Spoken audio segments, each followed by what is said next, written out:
બોલો કષ્ટ ભજન હનુમાનજી મહારાજ કી જય।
આર્યન ભગત જ્યારે પધાર્યા છે ત્યારે મુંડીકામ અને બારૈયા પરિવાર તેમનું હાર્દિક સ્વાગત કરે છે। સર્વપ્રથમ તો ભગતના ચરણોમાં વંદન। આજના આ કાર્યક્રમમાં નવરાત્રી અને ભગતની પધરામણી બે કાર્યક્રમ એક સાથે છે, એટલે પહેલા તો ભગતને તાળીઓથી વધાવીશું। બારૈયા પરિવારના વડીલ ચંદુભાઈ અને વિશુભાઈને કહીએ કે શાલ ઓઢાડી ભગતનું સ્વાગત કરે।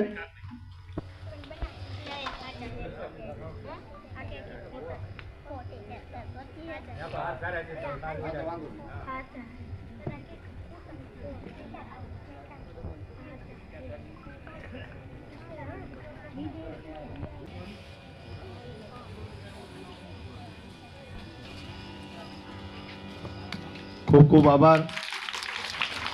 આર્યન ભગતને વિનંતી કરીએ કે તેમની વાણીનો આપણને સૌને લાવો મળે।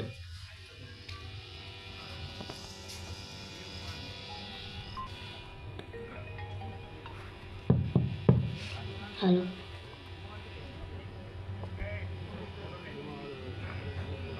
बोलो कष्टभंजन देव की जय। स्वामी नारायण भगवान की जय। गोपीनाथ जी महाराज की जय। चामुंड मात की जय। सिकोतर मात की जय। मेलडी मात की जय। ओम नमः पार्वती पते हर हर महादेव हर। मजा माने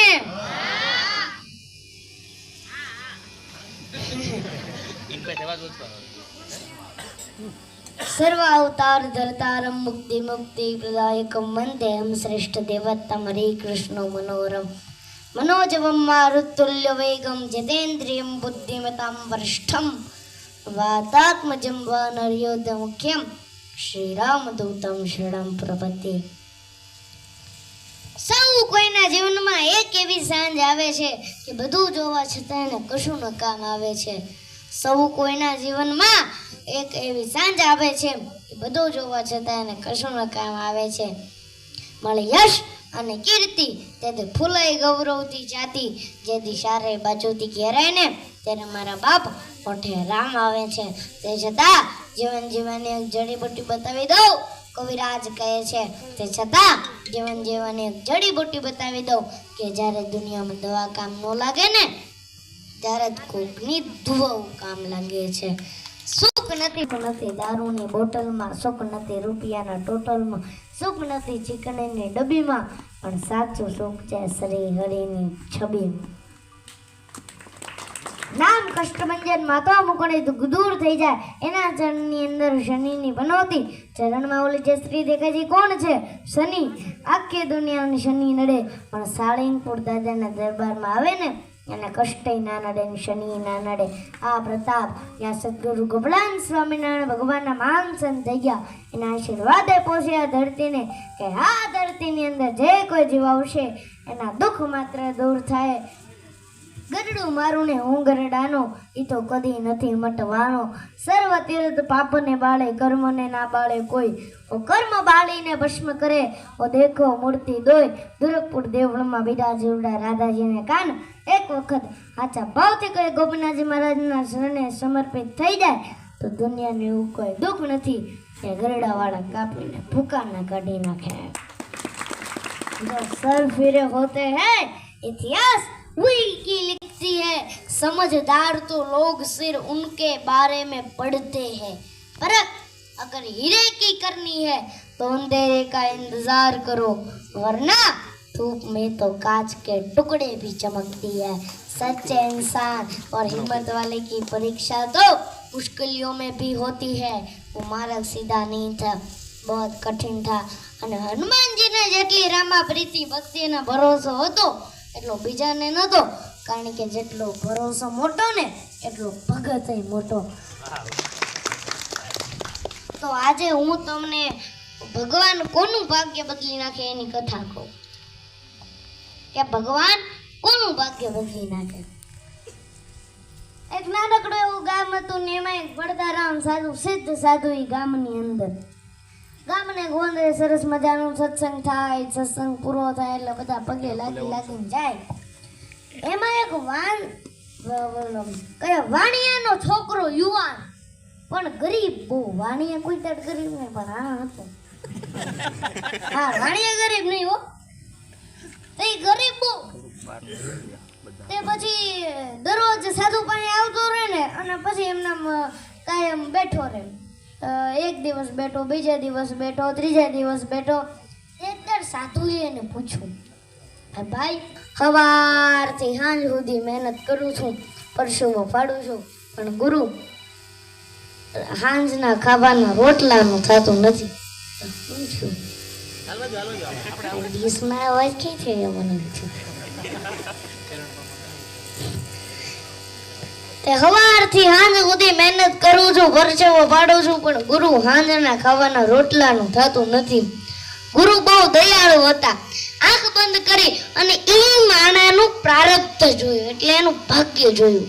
પ્રારબ્ધ સંસ્કૃત ભાષાનો છે શબ્દ, પણ એનો પણ સાધુ દયાળુ બહુ હતા ને, આંખ ઉગાડીને એટલું કીધું કે ભાઈ તારી તો આખી જિંદગી દુઃખમય છે, પણ જા 5 વર્ષ સુધી હું તને સુખી કરી શકું. 5 વર્ષ ખાલી તો 5 વર્ષ મને સુખી કરો.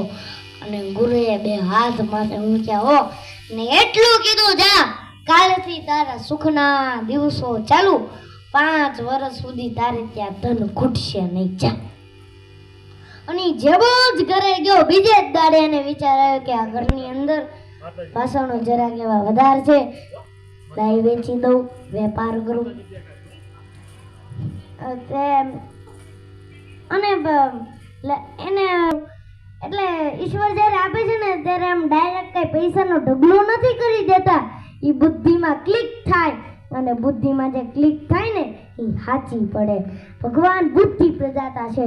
અને ઓલાએ જે ધંધો ચાલુ કર્યો અબોલ ને ત્રબોલ ને એવો ધંધો આવેલો, એવા નાણાં આવ્યા ને એ માણા આગળ પાછળ કરવા દે.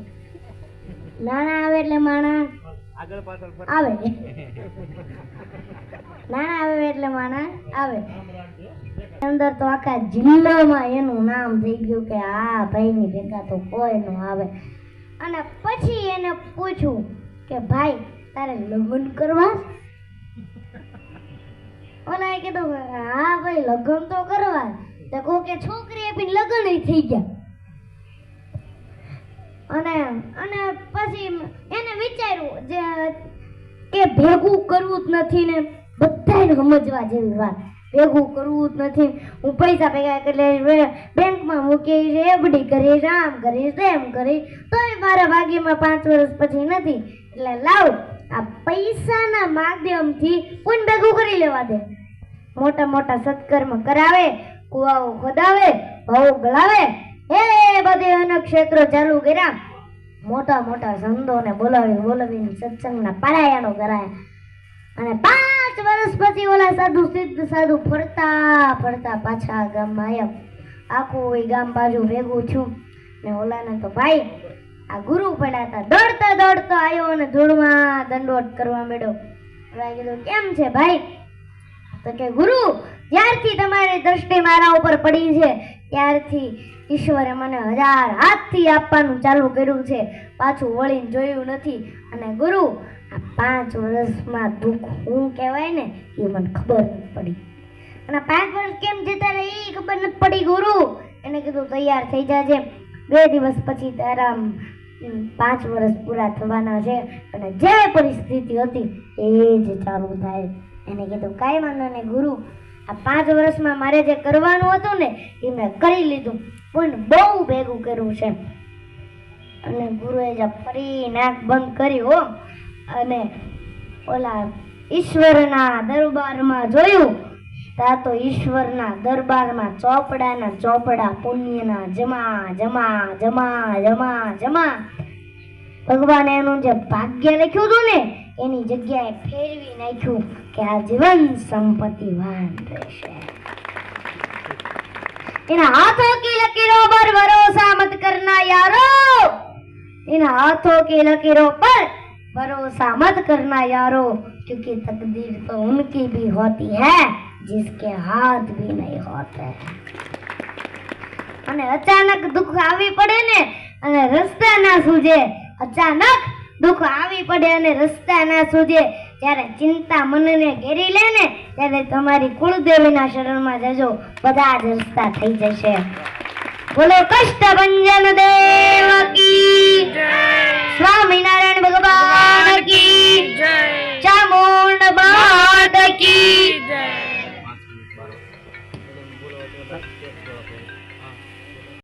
બસ તમારા પરિવાર માટે, તમે એમાં નહીં, તમે તમારા માટે નહીં પણ તમારા છોકરાઓ માટે અને તમારા પરિવાર માટે તમે એક વ્યસન છોડજો. આટલી મારી તમને હાથ જોડીને વિનંતી છે. બસ જય સ્વામિનારાયણ, જય કષ્ટભંજન દેવ.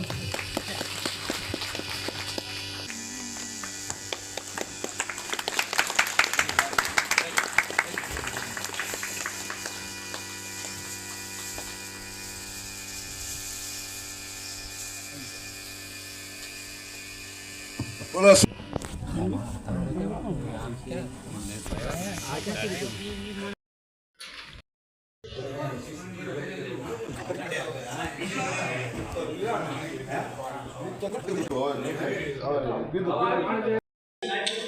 બોલો સ્વામિનારાયણ ભગવાન